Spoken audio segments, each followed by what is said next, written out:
আসসালামু আলাইকুম। কেমন আছেন সবাই? আশা করছি অনেক ভালো আছেন। আজকে আপনাদের সাথে নতুন একটি ভিডিও শেয়ার করার জন্য আবারও হাজির হয়ে গেলাম।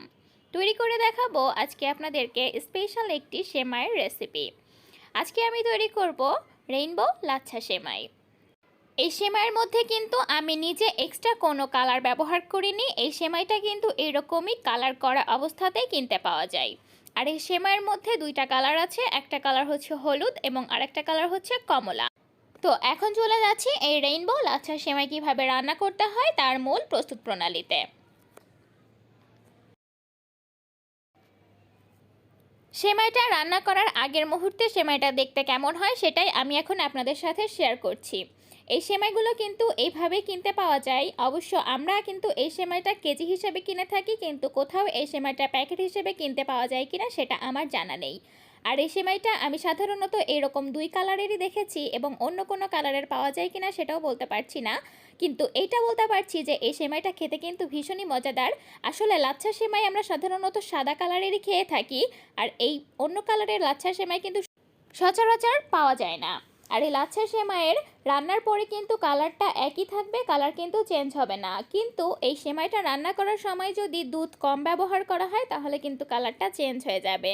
তাই এই সেমাইটা রান্না করার পরে কালারটা এইরকমই রাখার জন্য দুধ একটু বেশি ব্যবহার করতে হবে।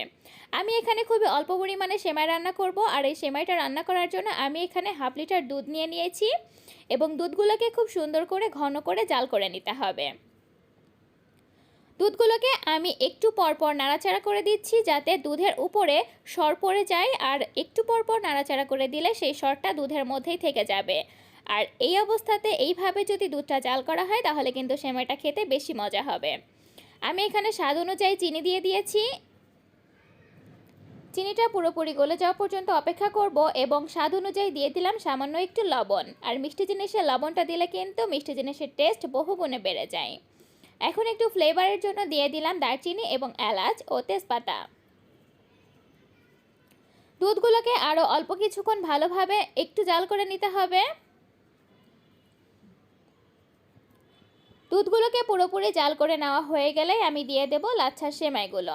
লাচ্ছা সেমাইগুলো কিন্তু সাধারণত চুলাটা বন্ধ করেই দিতে হয়, কিন্তু এই সেমাইগুলোকে হালকা একটু ফুটিয়ে নিতে হবে।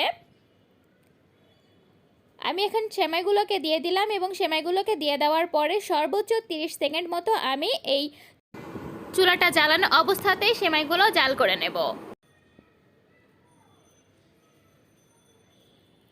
সেমাইগুলো প্রায় জাল করে নেওয়া হয়ে গিয়েছে, এবং এই অবস্থাতে আমি চুলাটা বন্ধ করে দিচ্ছি। চুলাটা বন্ধ করে দিয়েছি, এবং দেখতেই পাচ্ছেন সেমাই কালার কিন্তু সেই আগের মতনই আছে, খুব বেশি কিন্তু কালার চেঞ্জ হয়নি। সেমাইটা আমার এখন রান্না করে নেওয়া হয়ে গিয়েছে, আর এই সেমাইটা আমি এখন পরিবেশন করে নিচ্ছি।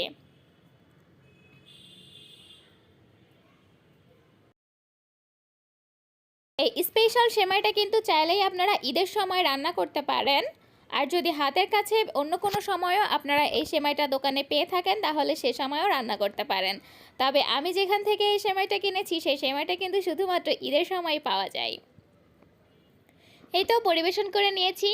উপর থেকে অল্প কয়েকটি কাজু বাদাম টুকরো টুকরো করে কেটে সাজিয়ে নিয়েছি। মনে হচ্ছে সেমাইটা খেতে ভীষণ মজা হবে। আর আপনাদের যদি এই রেসিপিটি ভালো লেগে থাকে তাহলে আমার ইউটিউব চ্যানেলটিকে অবশ্যই সাবস্ক্রাইব করবেন, আর রেসিপিটি বাসায় অবশ্যই ট্রাই করবেন। আর সেই সাথে লিজা ড্রিমস নামের আমার যে ফেসবুক পেজটি রয়েছে সেখানে লাইক এবং ফলো করে আমার পেজের একজন নিয়মিত দর্শক হয়ে আমাকে সাপোর্ট করবেন। এবং আমার ইউটিউব চ্যানেলটিকে সাবস্ক্রাইব করার পরে কিন্তু পাশে থাকা বেল আইকনটিকে অবশ্যই প্রেস করে দেবেন। এতে করে আমি যখনই নতুন কোনো ভিডিও আপলোড করব সাথে সাথে আপনারা নোটিফিকেশন পেয়ে যাবেন। আর ভিডিওগুলো যদি ভালো লেগে থাকে তাহলে অবশ্যই শেয়ার করবেন, এতে করে আপনার ফ্রেন্ডস এবং ফ্যামিলির অন্যান্য মেম্বাররাও ভিডিওগুলো দেখতে পারবে। সবাই ভালো থাকবেন। আবারও চলে আসবো নতুন কোনো ভিডিও নিয়ে, নতুন কোনো রেসিপি আপনাদের সাথে শেয়ার করার জন্য। এখানে বিদায় নিচ্ছি। আল্লাহ হাফেজ।